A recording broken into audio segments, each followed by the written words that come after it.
Benzene வளையத்திற்கான வினைகள் அப்படின்னு சொல்லக்கூடிய இந்த தலைப்பின் கீழ் நம்ம எலக்ட்ரான் கவர் அரோமேட்டிக் பதிலீட்டு வினைகளை பற்றி பார்க்கலாம். இப்போ ஒரு ஃபீனால் எடுத்துக்கிட்டு இப்போ இதே போல் ஃபீனால் இருக்கலாம், அல்லது அனிலின் இருக்கலாம். இது போன்ற இருக்கக்கூடிய சேர்மங்களை எடுத்துக்கிட்டு நம்ம எலக்ட்ரான் கவர் காரணி அப்படின்னு சொல்லக்கூடிய ஃபைல்ஸை வந்து நம்ம ஆட் பண்ணோம் அப்படின்னா நமக்கு அது எதுவாக மாறும் அப்படின்னா, ஒன்று வந்து அது ஆர்த்தோ பொசிஷனாக கிடைக்கும், மற்றும் ஒரு பேரா பொசிஷன்லேயே வந்து அது கிடைக்கிறதுக்கு வாய்ப்பு இருக்குது. இப்போ இந்த கீழே கொடுத்துருக்க எக்ஸாம்பிள் பார்த்தீங்கன்னா, இந்த OH இருந்துச்சுன்னா நம்ம வந்து ஒரு பென்சீன் ரிங்குக்கு மேலே OH இருந்துச்சுன்னா ஃபீனால் சொல்லுவோம். அதே NH2 இருந்துச்சுன்னா அன்லின்னு சொல்லுவோம்.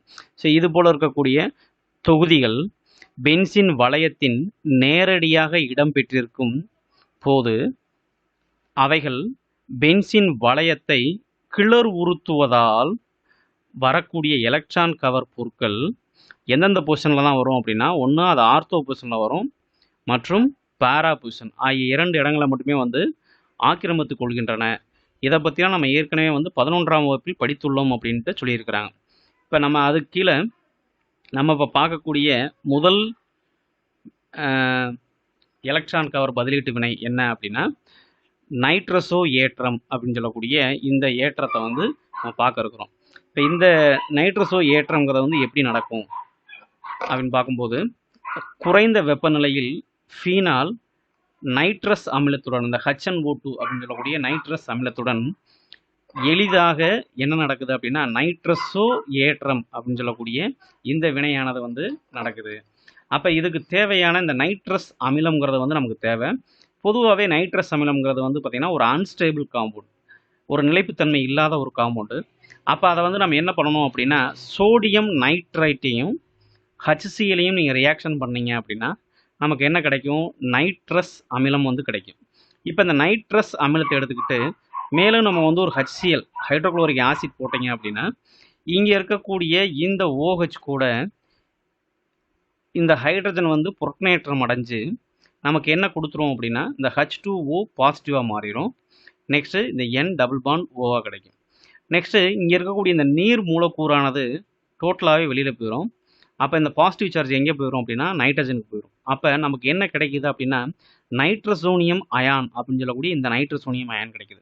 இப்போ இந்த நைட்ரசோனியம் அயான் தான் வந்து இப்போ எதுவும் ஆக்ட் பண்ணுது அப்படின்னா எலக்ட்ரோஃபைலாக வந்து இதை ஆக்ட் பண்ணுது. அப்போ இந்த எலக்ட்ரோஃபைல் வந்து நம்ம இது கூட அடிஷன் பண்ணோம் அப்படின்னா இந்த ஃபீனால் கூட 278 கெல்வின் வெப்பநிலை கொடுக்கும்போது நமக்கு என்ன கிடைச்சிருது அப்படின்னா இந்த நைட்ரசோ ஃபீனால் அப்படின்னு சொல்லக்கூடிய இந்த காம்பவுண்ட் கிடைக்குது. இப்போ இது வந்து இதை வந்து மெயின் கார்பனாக எடுத்துக்கும் போது இது எந்த பொசிஷனில் இருக்குது, பேரா பொசிஷனில் இருக்குது. ஸோ நமக்கு கிடைக்கக்கூடியது வந்து பேரா நைட்ரசோ ஃபீனால் அப்படின்னு சொல்லக்கூடிய இந்த காம்பவுண்ட் நமக்கு கிடைக்குது. நைட்ரோ ஏற்றம் அப்படின்னு சொல்லக்கூடிய நைட்ரேட்டிங் மிக்சர் அப்படின்னு சொல்லுவாங்க. எதை அப்படின்னா இந்த நைட்ரிக் அமிலத்தையும் சல்ஃபூரிக் அமிலத்தையும் கலந்த கலவையை வந்து பார்த்திங்க அப்படின்னா நைட்ரேட்டிங் மிக்சர் அப்படின்னு சொல்லுவாங்க. இப்போ இந்த நைட்ரேட்டிங் மிக்சர் நம்ம போடுறதுனால நமக்கு கிடைக்கக்கூடியது என்ன அப்படின்னு பார்க்கும்போது இந்த நைட்ரோனியம் அயான் கிடைக்குது. அடுத்தது hydronium ion and hydrogen sulphate ion. இப்போ நமக்கு தேவையான எலக்ட்ரோஃபைல் அப்படின்னு பார்க்கும்போது எலக்ட்ரோஃபைல் அப்படிங்கிறது இந்த நைட்ரோனியம் அயான் தான்.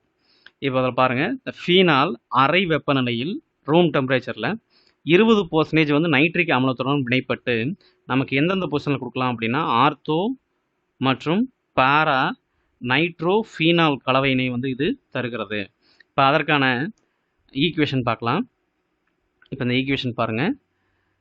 இப்போ வந்து ஃபீனால் 20% வந்து நைட்ரிக் அமிலத்தை எடுத்துக்கிட்டாங்க. 298 கெல்வின் வெப்பநிலை கொடுத்தீங்க அப்படின்னா நமக்கு கிடைக்கக்கூடிய ஒரு காம்பவுண்ட் என்ன அப்படின்னா அது ஆர்த்தோ நைட்ரோ ஃபீனால். அது பர்சன்டேஜ் வந்து பார்த்திங்க அப்படின்னா 30 to 40% வந்து ஆர்த்தோ நைட்ரோ ஃபீனால் கிடைக்குது. அதே இது 15% வந்து பார்த்திங்க அப்படின்னா பேரா நைட்ரோ ஃபீனால் கிடைக்குது. இப்போ இந்த 2 டைப்பு ஃபீனாலையுமே வந்து நம்ம பார்த்தோம் அப்படின்னா இது 2க்கு இடையில் வந்து பார்த்திங்க அப்படின்னா ஹைட்ரஜன் பாண்டிங் அப்படின்ற ஒரு விஷயம் வந்து ரொம்ப முக்கியமான ஒரு ரோல் பண்ணுது.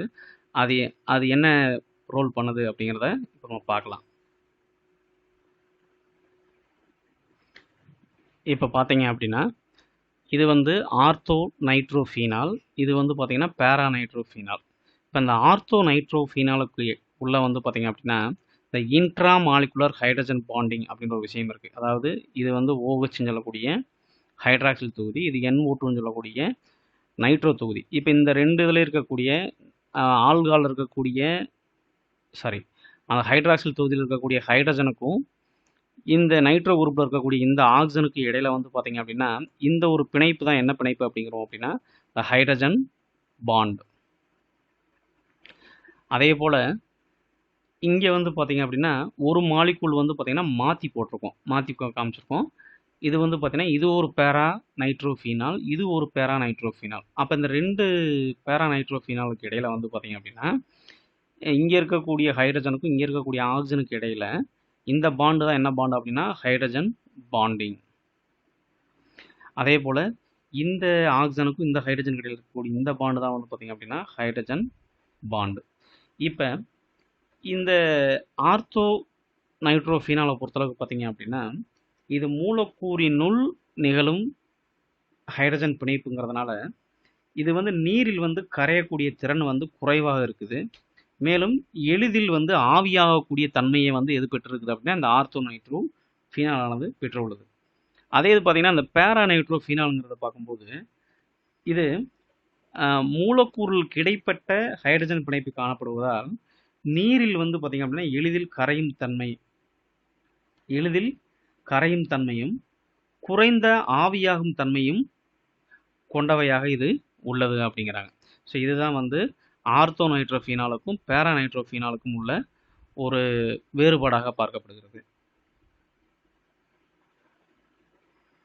இப்போ அந்த தியரி நீங்கள் திரும்பவும் வாட்ச் பார்த்தீங்கன்னா தெரியும்.